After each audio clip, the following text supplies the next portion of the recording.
నమస్తే ఓం గం గణపతయే నమః స్వర్ణలక్ష్మి నమస్తే అస్తు పరబ్రహ్మ స్వరూపిణి రాజ్యం దేహి ధనం దేహి సర్వకామాంచ దేహి మే.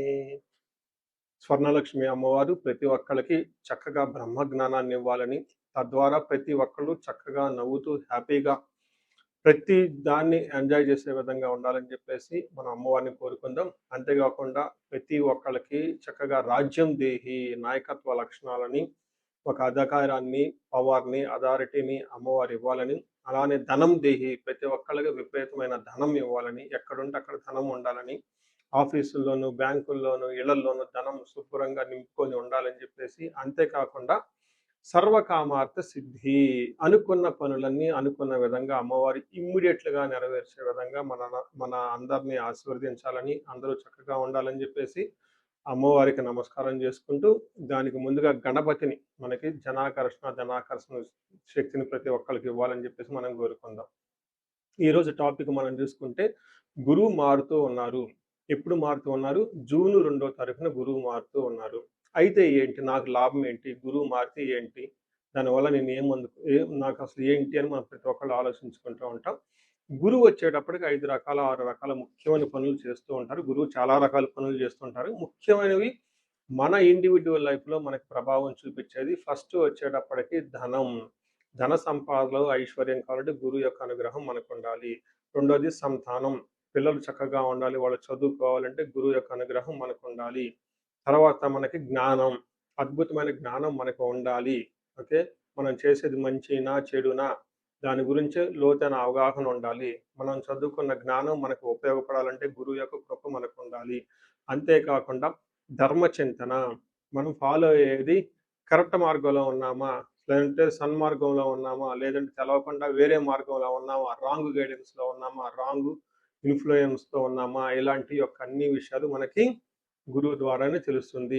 ధర్మచింతన అంటారు. అంతేకాకుండా దైవభక్తి, టీచింగ్, ఇలా రకరకాల విషయాల్లో బంగారం, జ్యువెలరీ మనకి ఎలా ఉంటుంది ఏంటి, ఇలా ముఖ్యమైన యొక్క అంశాలు ప్రతి ఒక్కళ్ళ జీవితంలో గురువు మారటం ద్వారా మనకు ప్రభావితం చేయబోతుంటుంది. ఇది అయితే ఈ గురువు మార్పులో ఇంకా 2-3 ముఖ్యమైన ఇంపార్టెంట్ పాయింట్లు తెలుసుకోవాలి. ఫస్ట్, గురువు మిథున రాశిలో నుంచి కర్కాటక రాశిలోకి మారుతూ ఉన్నారు. ప్రతి సంవత్సరం గురువు ఒక్క రాశిలో తిరుగుతూ ఉంటారు, సంచారం చేస్తూ ఉంటారు. మిథున రాశి సక్సెస్ఫుల్గా 1 ఇయర్ అంతా కంప్లీట్ చేసుకొని ఇప్పుడు వాళ్ళు కర్కాటక రాశిలోకి వెళ్తున్నారు. అయితే కర్కాటక రాశిలోకి 12 సంవత్సరాల తర్వాత వచ్చి ఉన్నారు కాబట్టి ఈ యొక్క కర్కాటక రాశిలో గురు సంచారం చాలా ముఖ్యమైనది. ఎందుకంటే కర్కాటక రాశిలో గురువు ఉచ్చ స్థానంలో ఉన్నారు. మంచి చక్కగా ఈ సంవత్సరం అంతా పిల్లలు ఎవరు పుట్టినా కానీ వాళ్ళకి గురువు జాతకంలో వచ్చే స్థానంలో ఉండి మంచి యోగ్యతను ఇస్తూ ఉంటారని మనం చెప్పుకోవచ్చు. సో ఈ యొక్క ఉచ్చ స్థానంలో ఉన్న గురువు సంపూర్ణమైన ఫలితాన్ని, చక్కటి ఫలితాన్ని ప్రతి ఒక్కరికి ఇస్తూ ఉంటారు. అయితే వాళ్ళ యొక్క ప్రభావం 12 మనుషుల మీద ఉంటుంది. ఈ మనుషులందరూ 12 రకాల రాసులుగా విభజించడం జరిగింది. కొన్ని రాసులకి, చాలా వరకు రాసులకి అనుకూలంగాను, కొన్ని రాసులకు ప్రతికూలంగాను, కొన్ని రాసులకి సామాన్యంగాను ఉండే అవకాశం ఉంటుంది.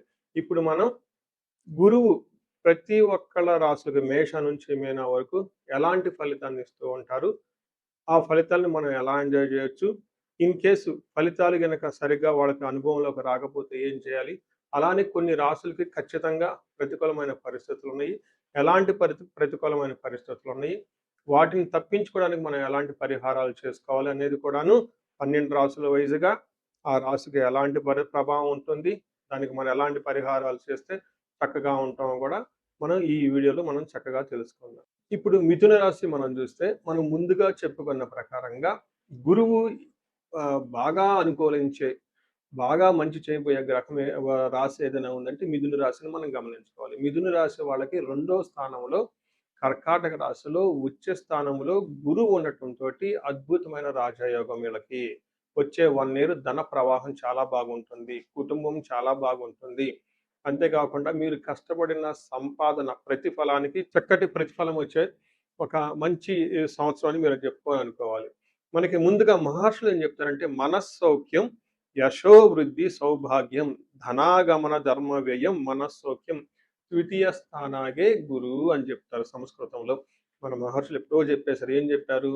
ఈ కర్కాటక రాశి, మిథున రాశి వాళ్ళందరికీ 2వ స్థానంలో గురువు ఉండటం వల్ల మనస్సౌఖ్యం, మనసంతా చాలా కంఫర్టబుల్‌గా, లగ్జరీగా ఉంటారు.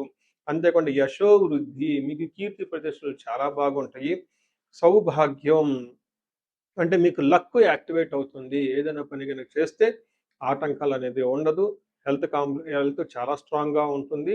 మీకు లక్ అనేది అంటే పూర్వజన్మ సుకృతం మీకు బాగా కలిసొస్తుందని గమనించుకోవాలి. అంతేకాకుండా ధనాగమన, మీకు ధన ప్రవాహం చాలా ఇంప్రూవ్ అవుతుంది. ఇప్పటిదాకా ఎవరైనా గనక ధనానికి ఇబ్బంది పడిపోతూ ఉంటే, సరైన ఆదాయ వనరులు లేకుండా ప్రాబ్లమ్స్‌లో ఉంటే, ఈ టైంలో మీకు చక్కటి ఆదాయ వనరులొచ్చేసి ఇంటి నిండా ధనం, ఓకే.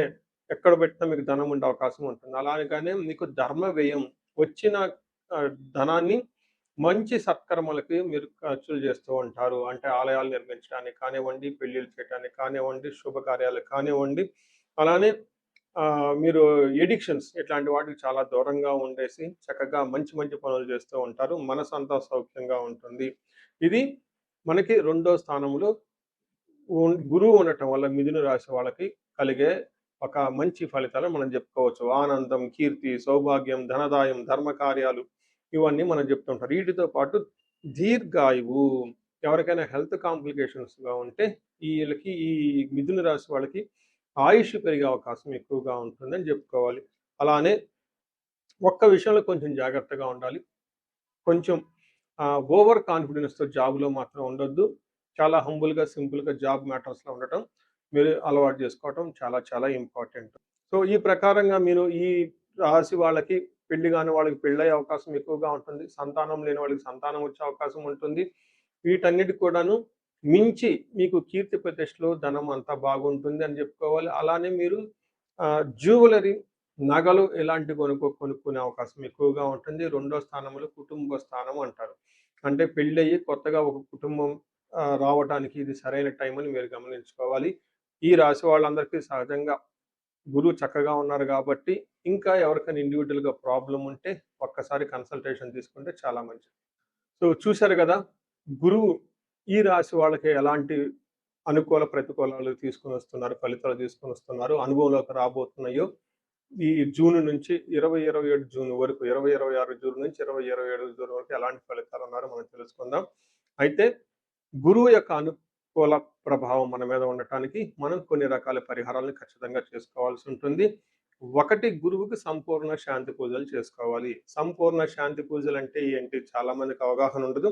గురు గ్రహానికి మన శాస్త్రాల్లో, గ్రంథాల్లో ఏదైనా గనక ఒక గ్రహం మనకి సరిగా అనుకూలించకపోతే ఆ గుర ఆ యొక్క గ్రహం యొక్క ఆహ్, మనం ప్రతికూల పరిస్థితుల నుంచి అనుకూలంగా మార్చుకునే ప్రక్రియ ఉంటుంది. దీనికి పరిహారాలంటారు. మనకి శాస్త్రాల్లో ఏ విధంగా చెప్పారంటే, గురువుకి జప సంఖ్య 16,000 సార్లు చేయాల్సుంటుంది. అధిదేవత, ప్రత్యధి దేవత ఇంకొక 3,000, 2,000 సార్లు చేయాల్సుంటుంది. సుమారుగా గురుగ్రహానికి ఇటు అటుగా ఒక 20,000 సార్లు జపం చేయాల్సుంటుంది. అలానే గురుగ్రహానికి తర్పణం చేయాల్సుంటుంది. గురుగ్రహానికి దానం చేయవలసుంటుంది. గురుగ్రహానికి హోమం చేయవలసుంటుంది. ఇలా ఈ 4 రకాల ప్రక్రియలను ఎవరైతే చేస్తారో గురుగ్రహ సంపూర్ణ శాంతి పూజలు అంటారు. అయితే ఇండివిడ్యువల్‌గా వాళ్ళు చేసుకోవటం కష్టం కాబట్టి సద్బ్రాహ్మణుల్ని, దేవాలయాల్లో ఉన్న పండితుల్ని, లేకుంటే గురువు యొక్క మంత్రాన్ని తీసుకొని వాళ్ళు కొన్ని లక్షల సార్లు, వేల సార్లు ఉపాసన చేసి చక్కగా సాధన చేసిన వాళ్ళ దగ్గరికెళితే ఆ మంత్రం వాళ్ళ ద్వారా సిద్ధించి గురువు యొక్క అనుకూలం మీకు అనుకూలంగా ఉంటుంది. ఇది కాకుండా గురువుకి సంబంధించిన దేవాలయాలు అంటే మేధా దక్షిణామూర్తి కానివ్వండి, లేదంటే హయగ్రీవ సంబంధించిన దేవాలయాలు చక్కగా విజిట్ చేయటం చాలా మంచిది. ఇంకా ముఖ్యంగా గురు గ్రహం యొక్క శాంతికి మీరు ఆశ్రమాలు చక్కగా విజిట్ చేయొచ్చు. భగవద్గీత, పురాణాలు, వేదాలు, వేదాంతాలు ఇలా యాన్షియంట్ స్క్రిప్చర్స్ పురాతనమైన గ్రంథాలను తెలుసుకొని అర్థం చేసుకుంటే చాలా బాగుంటుంది. గురుగ్రహ శాంతి గురించి ఇంకొకటి ముఖ్యమైనదంటే మీకు చదువు చెప్పిన గురువుల్ని వాళ్ళ దగ్గర ఆశీర్వాదం తీసుకోవడం చాలా ఇంపార్టెంట్. సాధువుల్ని, తర్వాత మీ ఇంటికి ఎప్పటినుంచో అనాదిగా ఉన్న పురోహితులు, బ్రాహ్మణులు వాళ్ళు మీకు మంచి చెడు చెబుతుంటారు. అలాంటి వాళ్ళని మీరు సత్కరించటం, గౌరవించటం, వాళ్ళకి దక్షిణలు ఇవ్వటం ఇవన్నీ చేస్తే గురువు యొక్క గురు గ్రహం యొక్క అనుకూలం మీకు అనుకూలంగా ఉంటుంది. అంతేకాకుండా గురువు యొక్క అనుకూలమైన పరిస్థితులకి మీరు గురువులకు సంబంధించిన దత్త చరిత్ర చదువుకోవటం ఇంకా చాలా బాగుంటుంది. ఇంకా మీరు ఆశ్రమాలలో గనక కొన్ని రోజులు గనక టైమ్ స్పెండ్ చేయగలిగితే అక్కడ యోగా చేయటం, మెడిటేషన్ చేయటం ఇవన్నీ చేస్తూ ఉంటే గురు గ్రహం యొక్క బలం పెరిగి ఇప్పటిదాకా మనం చెప్పుకున్న పరిస్థితుల్ని చక్కగా ఇంకా మంచి అద్భుతమైన రిజల్ట్ వచ్చే అవకాశం ఉంటుంది. ఇన్ కేస్ ప్రతికూలమైన పరిస్థితులు ఉన్నా గానీ, ఆ ప్రతికూలమైన పరిస్థితులను అధిగమించి చక్కగా లైఫ్ అంతా ముందుకెళ్ళటానికి అంత అవకాశం ఉంటుంది. ఈ సంవత్సరం ఈ గురువు యొక్క కర్కాటక రాశిలో ఉన్నంత వరకు 12 రాసుల వారికి చక్కగా అష్టైశ్వర్యాలు కలగాలని, భోగభాగ్యాలు కలగాలని చెప్పేసి, చక్కగా ఉండాలని చెప్పేసి నేను కోరుకుంటున్నాను. నమస్తే.